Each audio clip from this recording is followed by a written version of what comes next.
Veamos.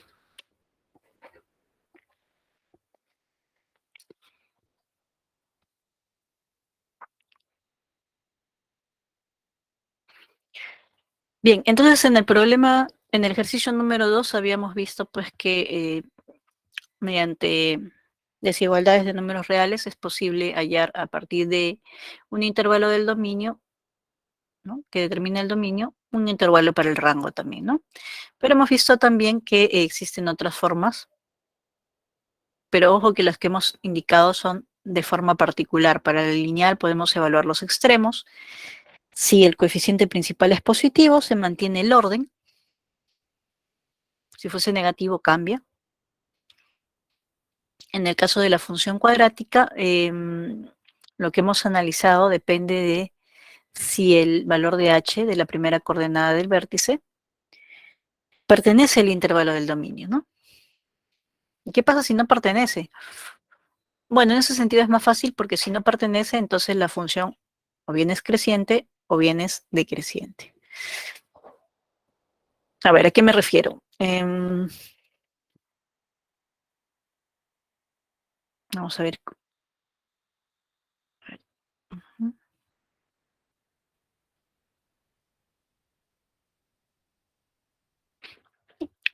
Para ello vamos a explicar un poquito esta función con valor absoluto que se comporta muy parecido a la función cuadrática. Ojo con eso, ¿no?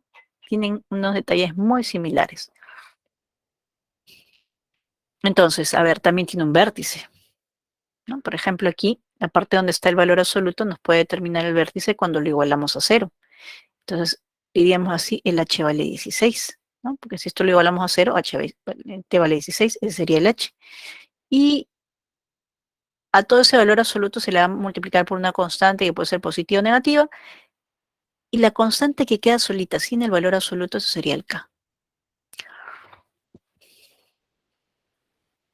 Entonces, si nosotros graficamos, por ejemplo, aquí, digamos, el valor de 16,30, supongamos que este es el puntito 16,30,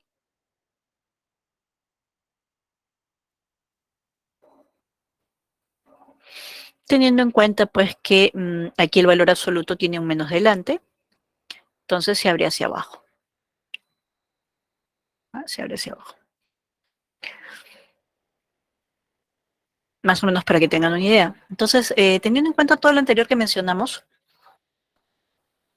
como vemos en la gráfica, el máximo valor sería pues 30, ¿no? Máximo valor, porque por acá vemos que son menores los valores. ¿Cómo sabemos cuál es ese menor valor? Tenemos que ubicar el 16 aquí. Y la pregunta es, ¿el 16 está más cerca del 0 o del 24? Lo que nos interesa en realidad es quién está más lejos, el 0 o el 24. A ver, ¿quién está más lejos del 16, el 0 o el 24? Vamos, chicos. ¿Quién está más lejos del 16, el 0 o el 24? ¿Mm?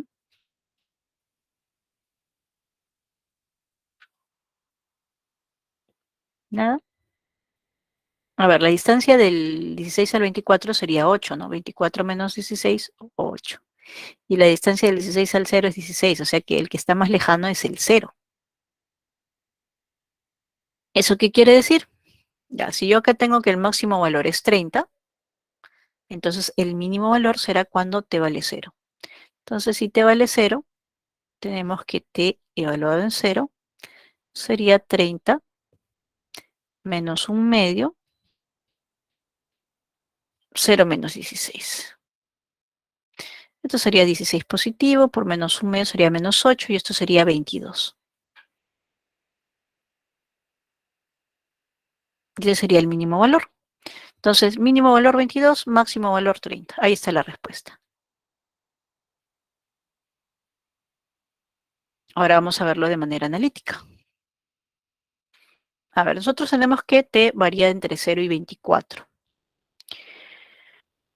Pero para calcular el valor absoluto de t menos 16, tenemos que ver justamente cómo se comporta esto. T menos 16. Entonces le restamos 16 a ambos lados bueno, a toda la desigualdad, mejor dicho, le restamos 16 y encontramos que t menos 16 está entre menos 16 y 8. Ahora, les hago la referencia porque esto es muy parecido a los cuadrados. Entonces, si ustedes se acuerdan, cuando le quería elevar esto al cuadrado, entre un negativo y un positivo, la regla decía, ¿no? El extremo inferior será el 0, el mínimo valor será el 0, y el extremo superior sería los cuadrados de esto, ¿no? Ya, pero ahora es con valor absoluto. Entonces, negativo, positivo, igualito. Mínimo valor 0, y vamos a ver que menor o igual, que la expresión del valor absoluto va a ser menor o igual que el máximo de los valores absolutos. O sea, el valor absoluto de t menos 16 sería mayor o igual a 0, pero menor o igual que el máximo entre el valor absoluto de menos 16 y de 8. Obviamente, el máximo es el valor absoluto de este, pues, ¿no? Así que esto sería variando desde 0 hasta 16. Le damos forma teniendo en cuenta el t. Acá está el t. Entonces, ya tenemos el valor absoluto de t menos 16 por menos un medio. Todo lo vamos a multiplicar por menos un medio, la desigualdad cambia, ¿no? Ahora, como 16 por menos un medio es menos 8, tendríamos así. Le sumamos 30 a todo y listo. Todo esto que está por aquí, todo esto es el t mayúscula de t.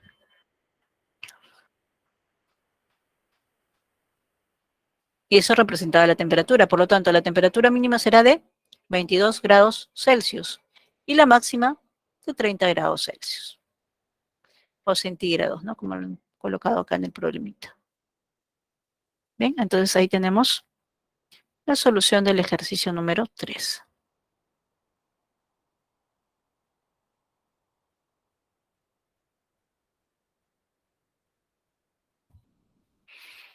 Bien, unos segunditos para su captura. Y así podemos pasar al ejercicio número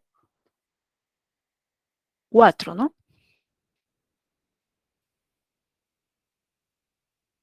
Ahora, otra forma de determinar, lo que hemos hecho aquí en realidad es hallar el rango, ¿no? Otra forma de determinar este tipo de problemas es ver cuál es la función en sí, ¿no? Entonces aquí, otra opción sería esta.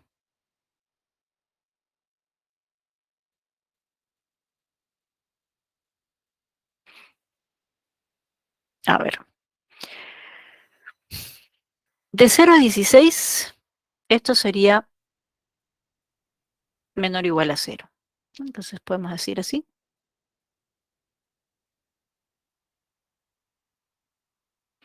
Vamos a considerar ese primer intervalo, esto sería negativo. Y como es negativo, se le cambia de signo, con este menos se cambia nuevamente, entonces nos quedaría t medios menos 8 más 30.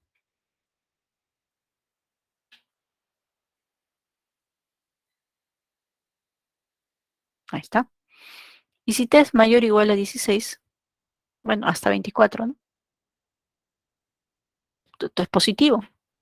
Así que me queda menos un medio de t más 8.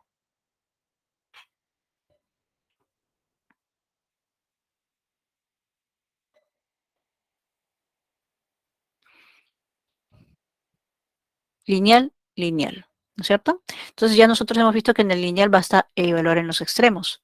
Si evaluamos en 16, aquí sería 30. Si evaluamos en 24, aquí sería, a ver, 24 entre 2, 12, 26, ¿no? Entonces por aquí el rango sería el intervalo de...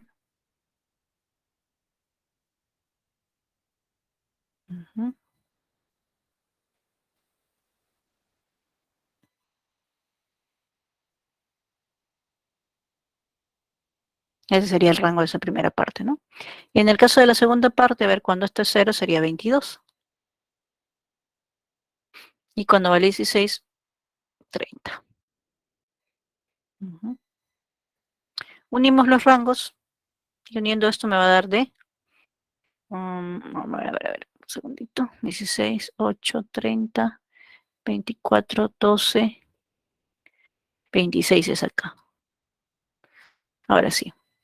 Unimos los rangos y eso sería de 22 a 30, que es Exactamente lo que hemos encontrado hace un minuto, ¿no? Entonces también existe otra opción de escribir el valor absoluto como una función definida por tramos, ¿no? ¿Ya? Dependiendo de cómo esté el valor absoluto, a veces es necesario escribirlo de esa manera. Listo, vamos con otro problemita. Ejercicio número 3. 4 ahora, ¿no? A ver, dice, determina la gráfica de la función f cuya regla de correspondencia estaba dada por esta de aquí. Bien, vamos a hacer la forma analítica primero, justamente como acabamos de hacer con el ejercicio anterior. A ver, aquí el valor absoluto depende de cómo es el x. Si x menos 2 es mayor o igual que 0, la función será x menos 2. Pero me refiero a este valor, ¿no? X menos 2. Entonces, si lo operamos con el 3, 3 menos x menos 2 sería 3 menos x más 2, ¿no? O sea, 5 menos x. Vamos a bordarlo ahí, ¿no? Y el otro caso sería cuando x menos 2 es menor que 0.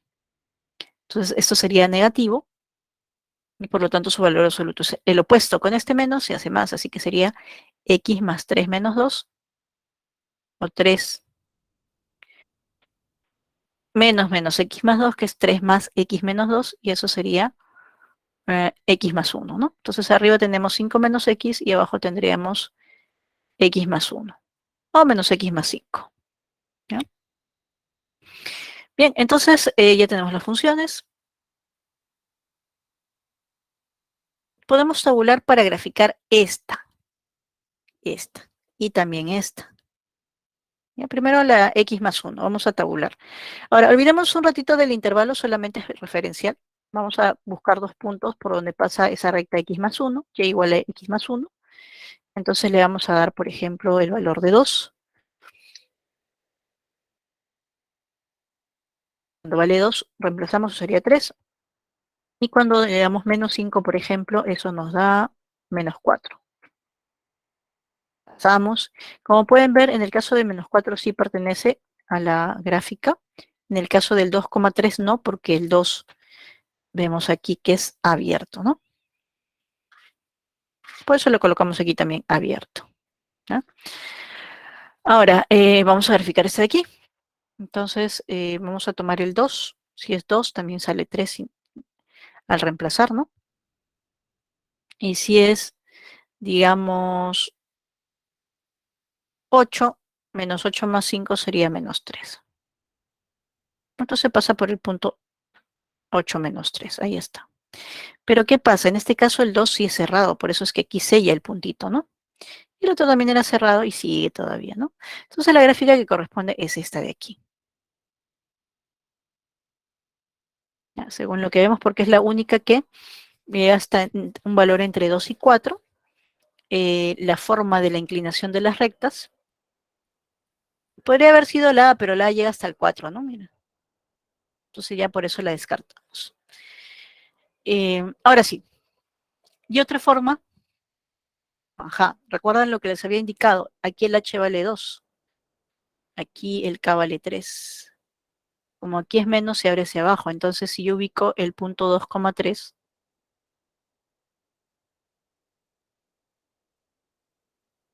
va hacia abajo. Y como ustedes pueden ver, está aquí 2,3 y va hacia abajo.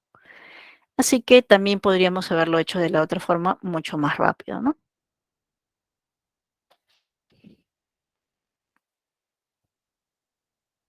Bien, como les comento, hay muchas formas de hacerlo. Siempre la formalidad es buena porque en algún momento la van a necesitar, pero también podemos usar el otro como apoyo para hacerlo mucho más rápido.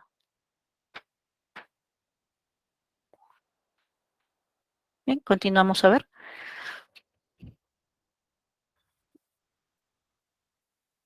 Vamos con el ejercicio número 5.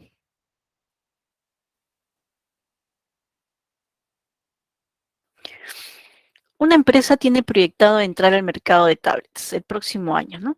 Por ello realiza estudios de producción e ingresos, los cuales estiman que el costo de producir una tablet será 360 soles y el costo fijo de 12.000 soles por año.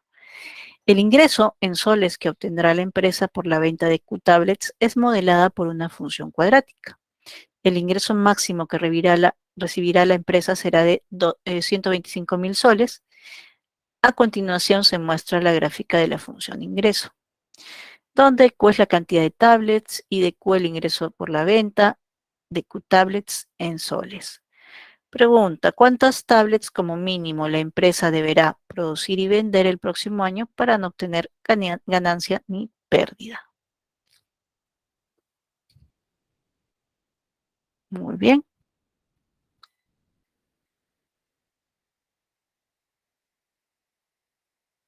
Bueno, hay elementos que intervienen en lo que nos pide que es la ganancia, el ingreso y el costo. Y a partir de ahí, calcular la utilidad, que si es positiva nos indica que está generando una ganancia, y si es negativa, que estamos generando una pérdida, ¿no? Ahora, vamos a ver nuestros datos. Dice, el ingreso en soles que obtendrá la empresa por la venta de Qtablet es modelada por una función cuadrática. Una función cuadrática en función de Q lo podemos escribir así, ¿no? A por Q cuadrado más B por Q más C. Donde Q ya sabemos que es el número de tablets producidas y vendidas, ¿no? Ahora, tenemos los siguientes datos a partir de la gráfica. Miren aquí, esta gráfica pasa por el puntito 0, 0. Quiere decir que I de 0 vale 0. Ahora, I de 0 sería A por 0 al cuadrado más B por 0 más C. Y todo eso vale 0. Obviamente estos se eliminan. Y de ahí tengo que el valor de C es 0. Si lo reemplazo en la ecuación original, pues ya tengo aquí que esto vale 0. Otro dato que tenemos es que aquí miren, según la gráfica, este puntito es el 250, 12.000. Es 125.000, ¿no? 125.000. Entonces, quiere decir que I de 250 vale 125.000.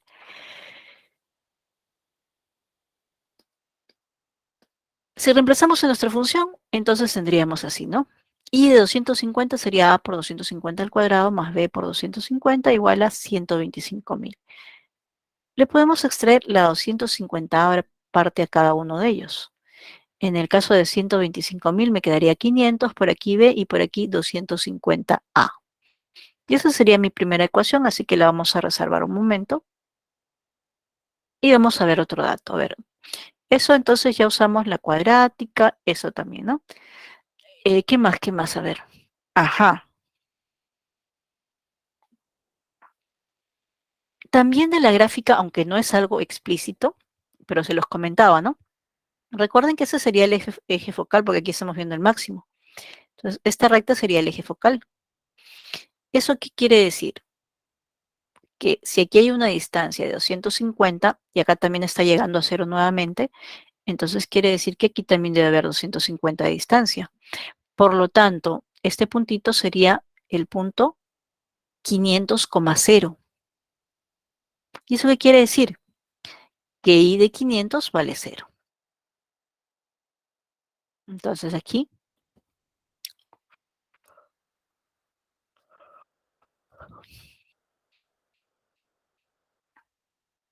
ahí sería 500, entonces quiere decir que I de 500 vale 0. Reemplazando nuevamente en nuestra fórmula, pero aquí ya sin el C, porque sabemos que es 0, ¿no? Aquí. Entonces tendríamos que A por 500 al cuadrado más B por 500 es igual a 0. Entre 500 me queda 500A más B igual a 0. 500A más B igual a 0. Bien. Si relacionamos la primera y la segunda ecuación, podemos restar 2 menos 1, ¿no? Entonces, si restamos 2 menos 1 en este orden, sería 500A menos 250A. Eso da 250A. B menos B se fue. 0 menos 500 sería menos 500. Por lo tanto, A vale menos 500 entre 250, es decir, menos 2. Si A vale menos 2, lo puedo reemplazar aquí. Tendría 500, ¿no? Negativo, pasa a sumar, por lo tanto B vale 1000. Con eso ya tengo mi función, porque ya sé que esto vale menos 2 y esto vale 1000. Lo reemplazamos y ahí tenemos la función de ingreso.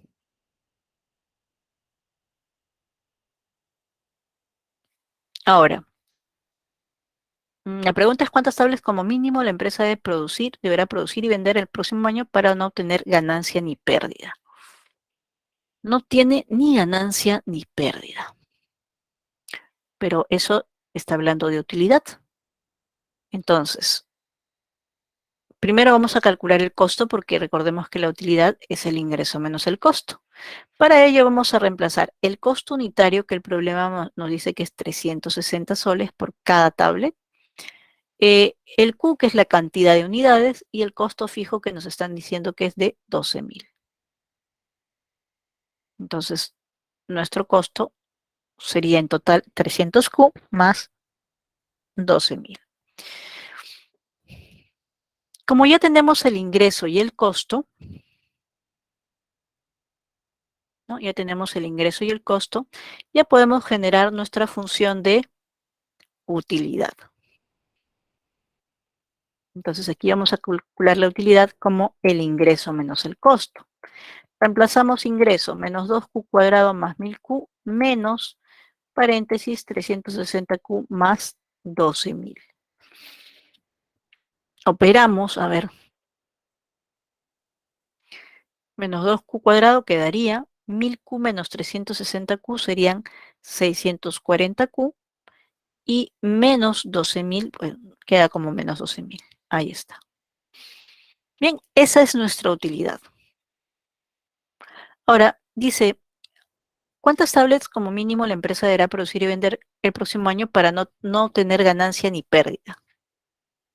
No tiene ganancia ni pérdida. Quiere decir que esta utilidad vale cero. Pero ojo, la función de utilidad es esta.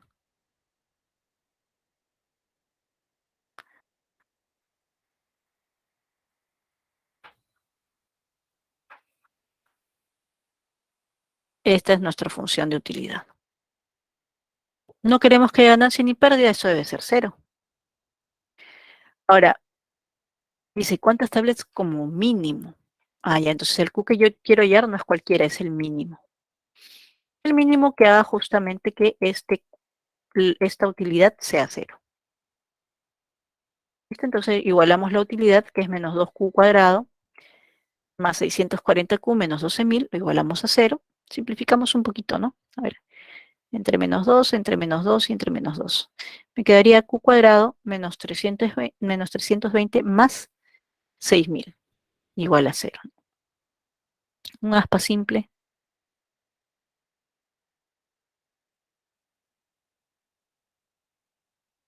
Ahí está. Sería Q menos 320Q menos 300Q menos 20Q menos 320Q. Entonces me quedaría Q menos 300 por Q menos 20.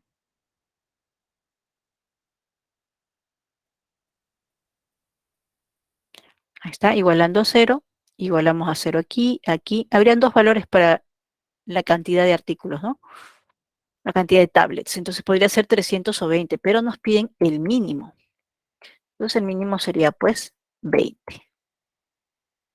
La respuesta es la alternativa D.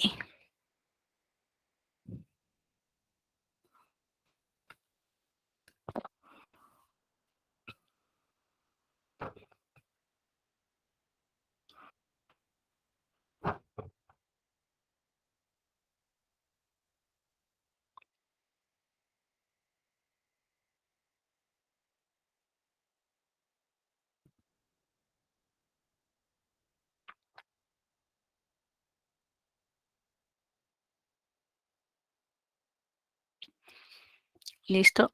Vamos con el siguiente problemita.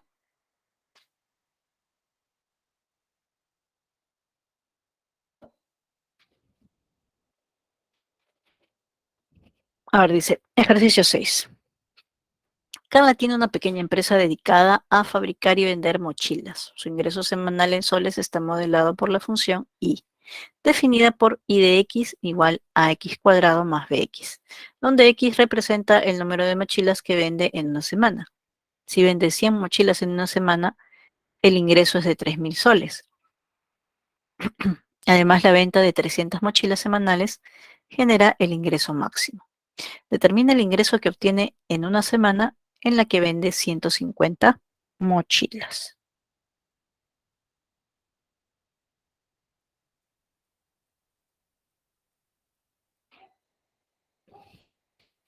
Bien, a ver, nos dicen que el ingreso es I de X, ¿no? Y eso es AX cuadrado más BX.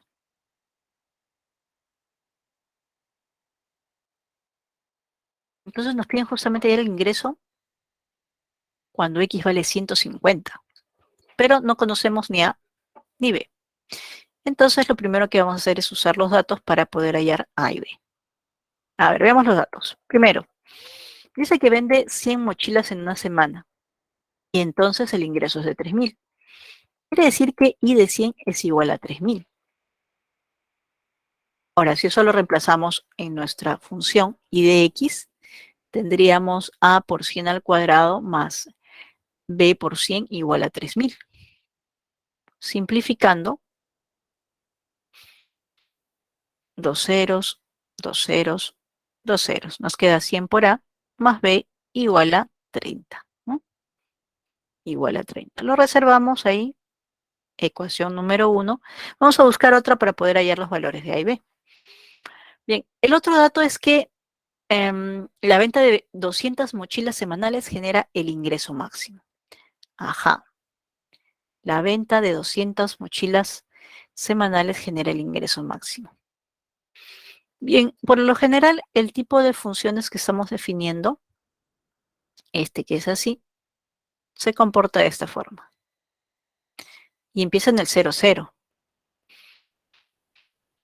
Entonces, cuando nos dice, ¿no? La venta de 200 mochilas genera el ingreso máximo, quiere decir que aquí el H vale 200, ¿no?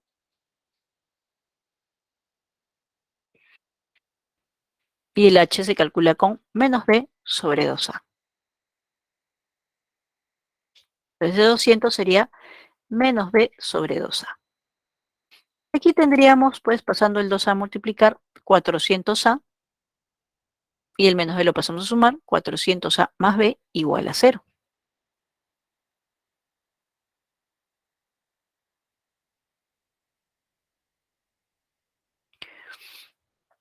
Y eso le vamos a llamar 2.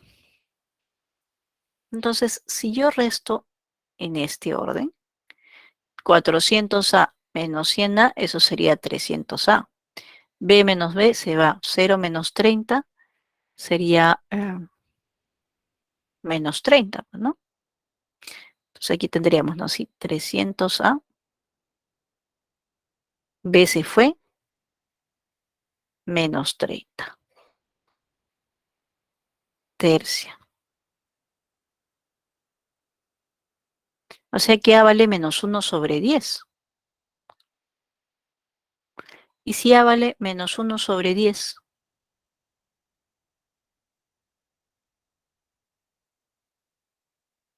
esto sería menos 10. Pasa a sumar, entonces B vale 40. Ya tengo mi función y de x sería menos 1 sobre 10 por x cuadrado más 40x. Ya está. Esa es mi función de x. ¿Qué es lo que me pregunta al final del problema? Nos pide determinar el ingreso que obtiene en una semana en la que vende 150 mochilas. En otras palabras, como ya tenemos el ingreso y ya sabemos el número de mochilas que se venden esa semana, que son 150, podemos calcular el ingreso. Entonces, vamos a evaluar en 150. Como I de 150 sería menos 1 sobre 10 por 150 al cuadrado, más 40 por 150 al cuadrado. A ver, estos serían 0, 0, 15 por 4, 60. Así, ¿no? Y por este lado, un 150 se le va un cerito, quedaría 15 por 15, 225 al cuadrado, ¿no?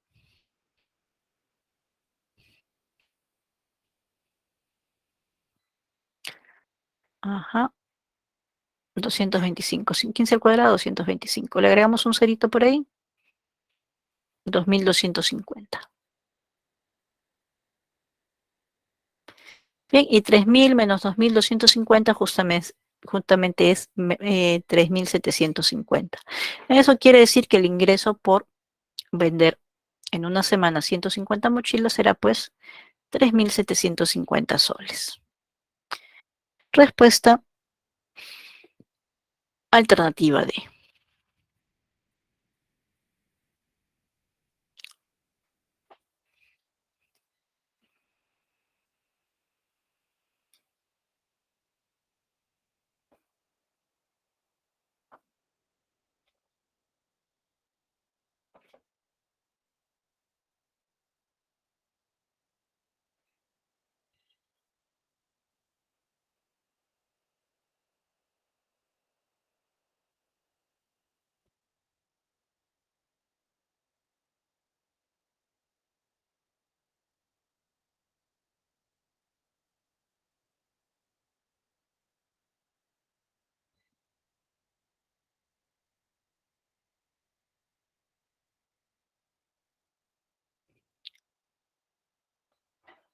Bien, vamos con el siguiente ejercicio, a ver chicos, número 7. Ahora dice, la utilidad en dólares que se obtiene al vender Q unidades de un artículo está dada por la función polinómica U de Q. ¿Cuántas unidades como mínimo deberá vender para obtener ganancia?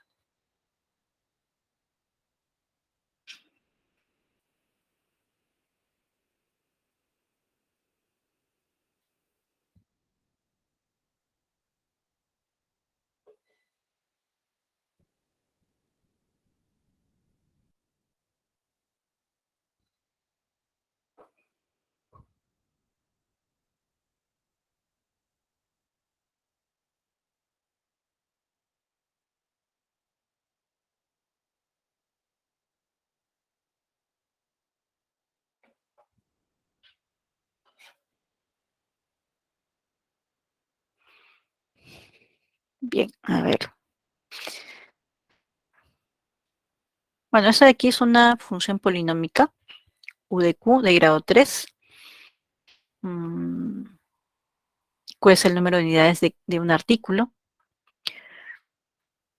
Y bueno, lo que me piden es cuántas unidades como mínimo deberá vender para obtener ganancia. Recordemos que para obtener ganancia, la utilidad tiene que ser positiva.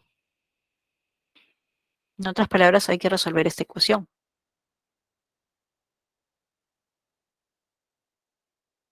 ¿Ya? Eso hay que resolver. Ahora, esta utilidad que tenemos aquí, ya vemos que de por sí se puede factorizar el Q, ¿no? Vamos a factorizar un Q. Es más, menos Q todavía, ¿no? De manera que lo podemos escribir así. Luego le podemos aplicar aquí un aspa simple para poder factorizar. Q por Q y sería 15 por 5, ¿no? Negativo. Ambos. Y ya está. Entonces los factores serían, por el lado de la cuadrática sería Q menos 5 y Q menos 15. Entonces tendríamos menos Q, Q menos 5, Q menos 15. Ya completamente factorizado, ¿no? Bien, entonces lo que nosotros queremos resolver es esto. Nos piden el mínimo número de unidades, ¿no? ¿Cuántas unidades como mínimo, dice aquí, no? Para obtener ganancia. Entonces el Q que tenemos que hallar es el mínimo posible. De modo que el U de Q sea mayor que 0. Entonces lo que nos piden resolver inicialmente es esto. ¿Ya? Esta es la inecuación original. Pero nosotros sabemos que para resolver una inecuación de grado superior necesitamos pues que el coeficiente principal sea positivo. Si hay varios factores, de cada factor. En este caso, menos Q no tiene coeficiente principal positivo. ¿Cómo hacemos para que sea positivo? Pues le cambiamos de signo a ambos lados. Eso va a hacer que este mayor cambie de sentido a menor, ¿no? A menor. Por otro lado, como Q es el número de unidades de un artículo, ese Q tiene que ser positivo. Y nosotros sabemos que en la ley de los signos que aplicamos para los puntos críticos, las cantidades positivas se pueden eliminar. Finalmente, lo único que tengo que resolver es esta de aquí. Para esto, igualaría 0 por aquí Aquí también para hallar los puntos críticos, que serían 5 y 15. Abiertos en ambos casos. Y aquí tendríamos más, menos y más, porque ya hemos logrado que el coeficiente principal de cada uno de ellos sea positivo, ¿no? Como dice menor que 0, tomaremos los negativos. Así que el intervalo sería abierto en 5 hasta 15. Eso quiere decir que la cantidad Q pertenece al intervalo de 5 a 15 abierto. Como el Q es el mínimo que quiero, y obviamente una cantidad de artículos debe ser un número entero, ¿no? Entonces, el mínimo valor que puede tomar Q sería 6. Por lo tanto, para tener ganancia, como mínimo debe vender, producir y vender, ¿no? 6 unidades. Respuesta alternativa C. Ahora, si bien es cierto, nosotros hemos por aquí simplificado, reducido la expresión que está por aquí, el método de los puntos críticos también nos puede servir para graficar la función, ¿no? Entonces, miren, aquí la gráfica vemos lo siguiente. Empieza siendo negativa, luego positiva, luego negativa, y así, ¿no? Entonces, bueno, estamos analizando solamente el intervalo del 0 en adelante. ¿Esto qué quiere decir? Si nosotros ubicamos los puntos críticos y analizamos los signos en cada intervalo, podemos tener una idea de cómo se ve la gráfica de una función polinomial o de un polinomio en general, ¿no? De gran utilidad también para ese tipo de ejercicios. Bien, lo dejamos unos segunditos ahí para que tomen sus capturas.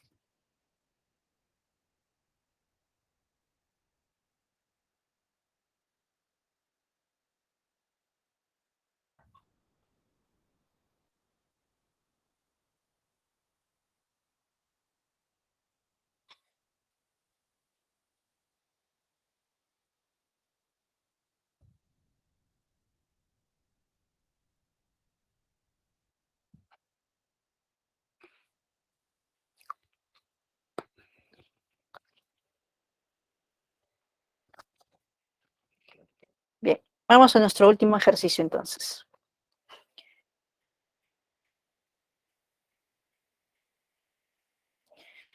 Bien, para esta parte no hemos hablado mucho en la teoría, así que aquí nos vamos a expandir un poquitito más.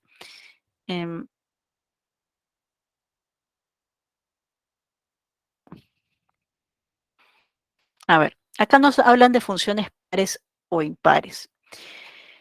En ambos casos hay una primera parte que siempre se debe cumplir. Ojo, ojo que esa parte es muy importante. Miren el dominio. Miren el dominio.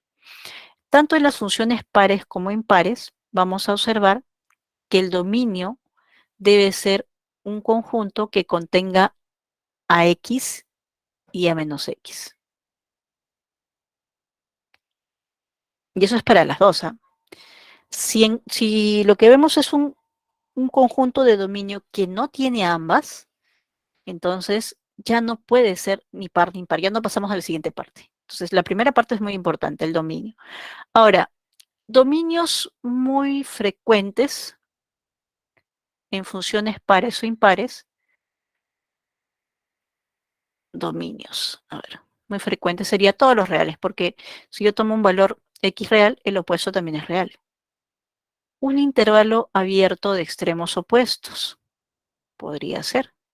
De menos a, porque si yo tomo un valor acá, su opuesto está también incluido en ese intervalo, ¿no? Podría ser cerrado también. Y habrían algunas variantes, obviamente, ¿no? Por ejemplo, a los reales le quito el 0, o si le quito el -1, también le quito el 1, entonces también podría ser igual a los intervalos. Pueden ser una unión de intervalos también, ¿no? Como estos de aquí. Son variantes ya de los conjuntos. Entonces, yo les sugiero, pues, acordarse siempre de los conjuntos para que puedan analizar las funciones que van a trabajar. Ahora, en el caso de la función par, se cumple que f de menos x es igual a f de x. Para que ustedes tengan una idea, Eso lo cumple, por ejemplo, la función coseno, ¿no? Si yo hallo el valor del coseno de menos x, sé que lo que me va a dar es el coseno de x. Esto quiere decir que el coseno de x es una función par con el dominio apropiado, claro, ¿no? En el caso de la función impar, lo que observamos es que f de menos x es menos f de x. Y eso funciona con la función seno, para que tengan una idea, pero obviamente las funciones pares e impares no solamente son las trigonométricas, ¿eh? Hay otro tipo de funciones como las que estamos viendo aquí, en la gráfica. Entonces, si queremos tener una idea, una función par coseno, impar seno. Su gráfica también es un indicador. La función par es una función que tiene como gráfica, bueno, su gráfica es simétrica respecto al eje Y. Ojo, par simétrica respecto al eje Y.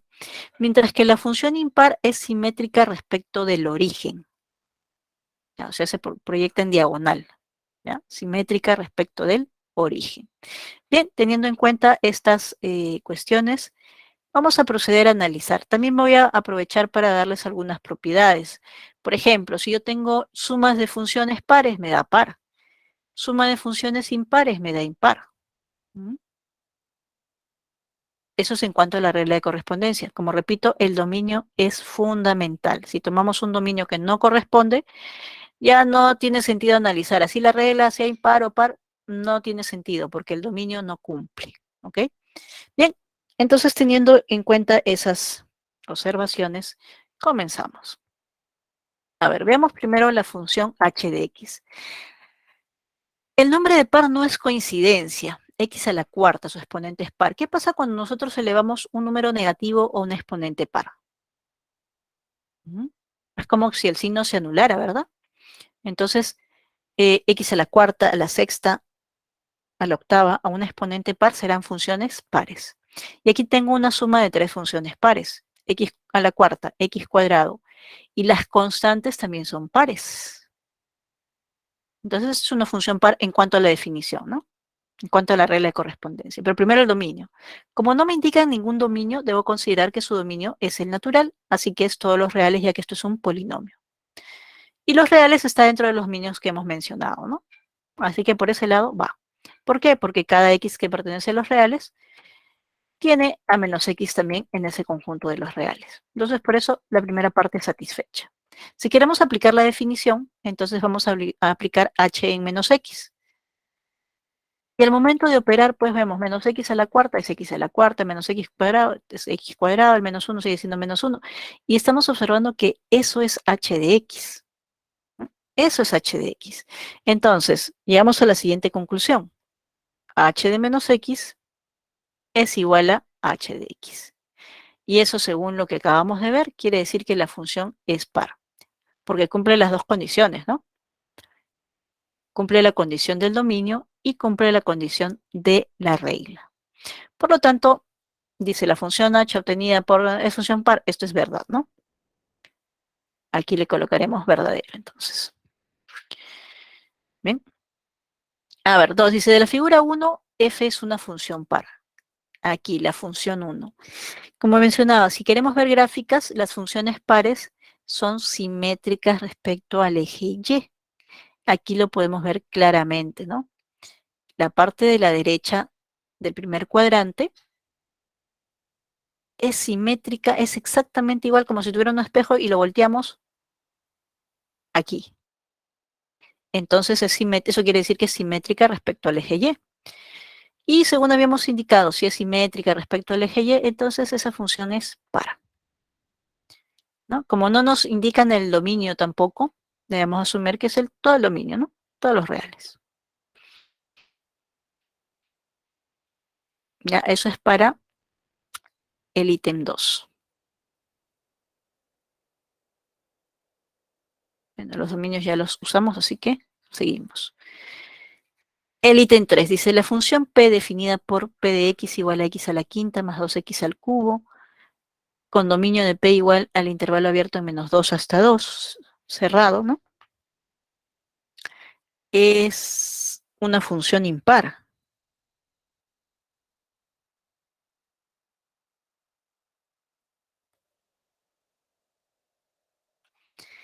Eso es una función impar. Entonces, bueno, por la regla también miren, x a la quinta exponente impar, acá también exponente impar, entonces si lo sumamos sigue siendo impar como les había mencionado. Pero eso es en la regla de correspondencia. El problema es en el dominio, miren. En el dominio no es una de las formas que hemos indicado, ni sus variantes. Entonces aquí falla, porque si yo considero que x pertenece al intervalo abierto en -2 hasta 2, el menos x no siempre va a estar en ese intervalo. Y eso es suficiente para decir que no es una función impar, porque falla el dominio. Tiene que cumplir el dominio y tiene que cumplir la regla. En este caso, ¿quién falla? El dominio. Por lo tanto, esta sería una función que no es impar.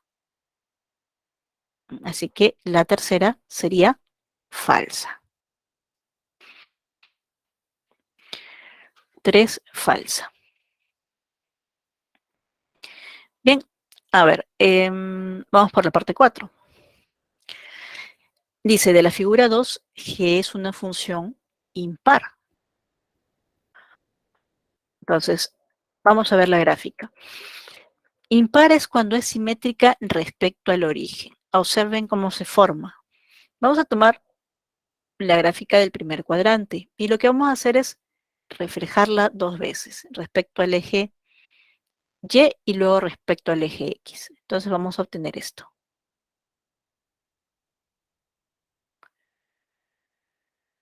Repito, lo reflejamos primero respecto al eje Y, como si fuera un espejo, y luego con respecto al eje X. Y eso es lo que obtenemos. Y como ustedes pueden observar, la parte que hemos obtenido, esta partecita, coincide con esta. Entonces hasta ahí vamos bien, ¿no? Simétrica respecto al origen. Ahora vamos a tomar la parte del segundo cuadrante y vamos a reflejarla en el eje Y luego en el eje X. Y lo que obtenemos es esto, miren. Ahí está. Y como pueden observar, entonces esta parte de aquí es exactamente a esta otra que está aquí. Bien. ¿Y eso qué quiere decir? Las funciones impares se comportan de esa manera. Por lo tanto, con eso yo puedo afirmar que G es impar. Ahora, aquí no me dan en las gráficas el dominio de la función. Como la gráfica continúa porque se ha cortado una porción nada más, se puede asumir que sigue para el más infinito menos infinito, ¿no? Y teniendo en cuenta eso para el dominio, entonces quiere decir que vale el dominio es adecuado. Conclusión, es impar. Entonces tenemos verdad, verdad, falso, verdad. La pregunta era, determine cuáles de las siguientes proposiciones son verdaderas. Son verdaderas la primera, la segunda y la cuarta. Respuesta alternativa A.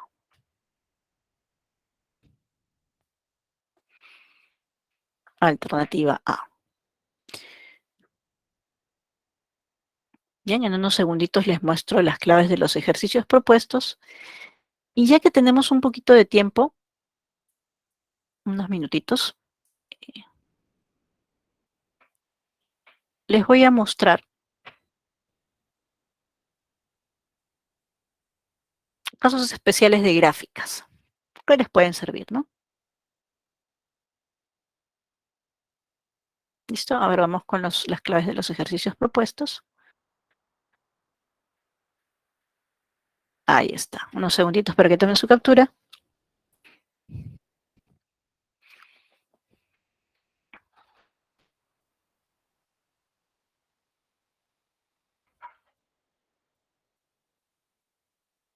Listo. A ver, veamos. Entonces, vamos a ver un poquito de gráficas, ¿ya? Un poquito de gráficas. Y vamos a verlo pues con funciones sencillas, pero esto se puede extender, ¿no? Entonces, a ver, por ejemplo, si yo trabajo la función cuadrática, cuya regla de correspondencia es esta, entonces es fácil determinar que su gráfica es simétrica respecto al eje Y, o sea, sería par, pues, ¿no? Por un lado. Pero, ¿qué sucede? Esta gráfica se puede mover. Puedo definir otra función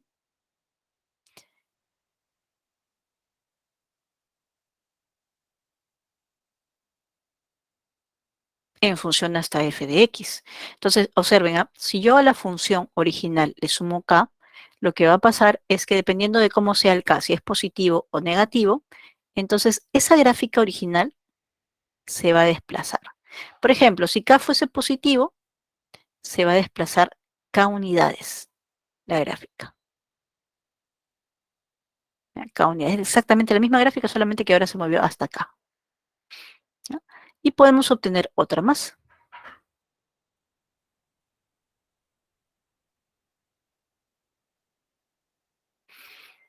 Bueno, dependiendo de cómo sea K, si el K es positivo, entonces acá hace lo contrario. A ver, aquí se desplaza en el eje X. Entonces, si es f de x más k y la gráfica estaba por aquí, entonces se va a desplazar. Si es como acá es más k, a la izquierda, ¿no? Si k es positivo, ¿no? K unidades a la izquierda. Así.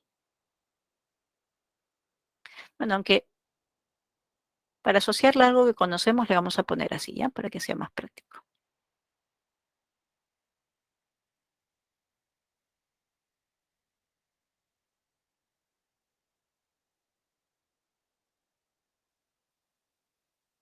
Ya, entonces vamos a ver nuevamente la grafiquita.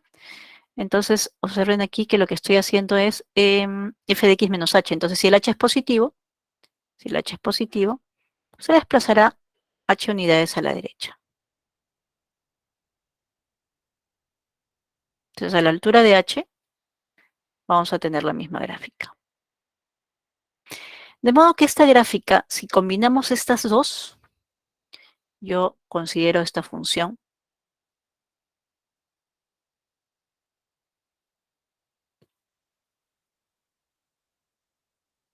sería así. H unidades por aquí, K por aquí. Ahí está. ¿Se dan cuenta de lo que hemos encontrado? Que a partir de esta función, bueno, obviamente esa es conocida, ¿no? Hemos corrido su vértice K unidades arriba y H unidades a la derecha, respecto al origen que era este de aquí. Ahora, esto no se aplica solamente para la función cuadrática. Esto lo pueden hacer ustedes para cualquier gráfica. Entonces, ya conociendo una básica, es más, de repente les dan la gráfica de una función que ustedes ni siquiera tienen la regla de correspondencia, pero les dicen, a ver, ¿cómo sería la gráfica de f de esa función evaluada en x menos h? O en x menos 2, por ejemplo, ¿no? Entonces ya saben ustedes que se tiene que desplazar 2 unidades a la derecha. ¿Okay? Entonces, un pequeño aporte para las gráficas. Bien, chicos, ¿alguna duda por ahí para aclarar? Aprovechando que tenemos unos minutitos y no es algo común.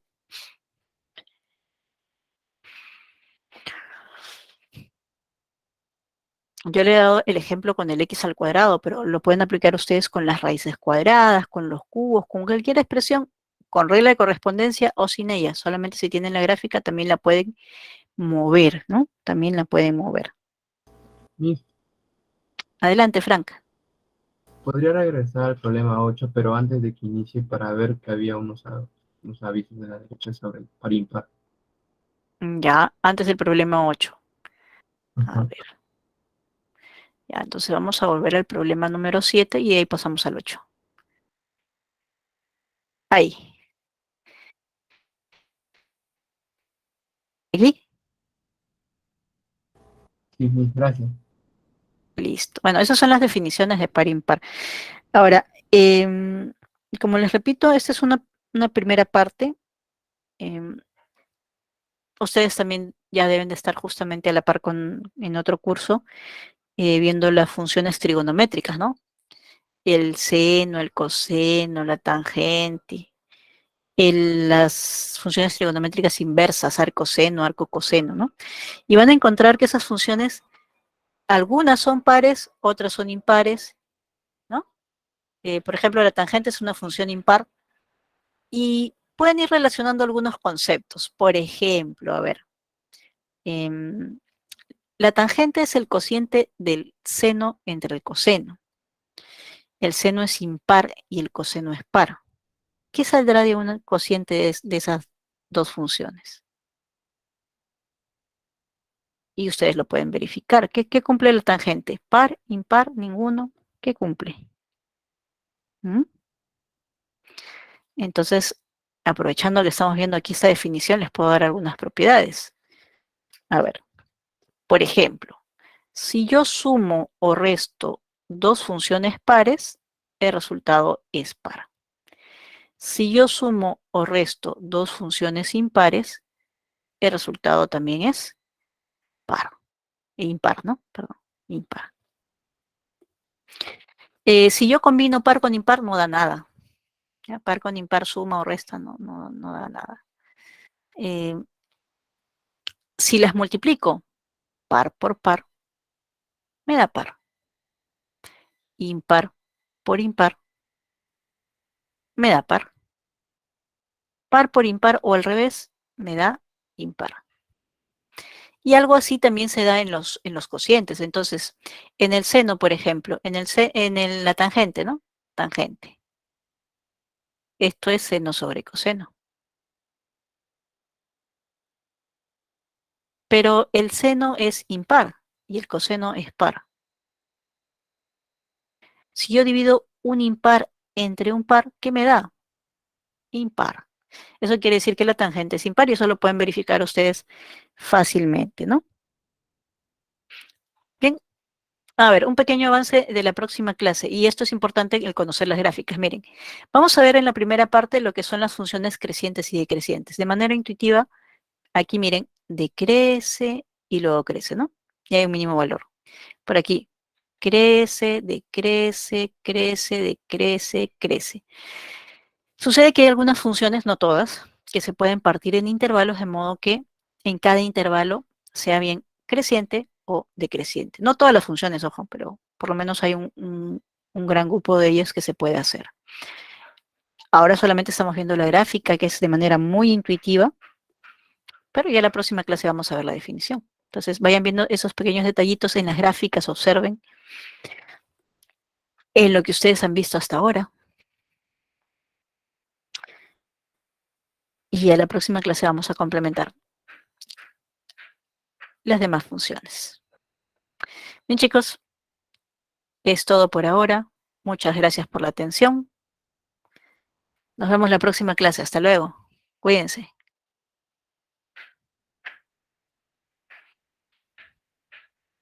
Hasta luego, profesora, cuídese. Hasta luego, chicos. Cuídense todos. Adiós.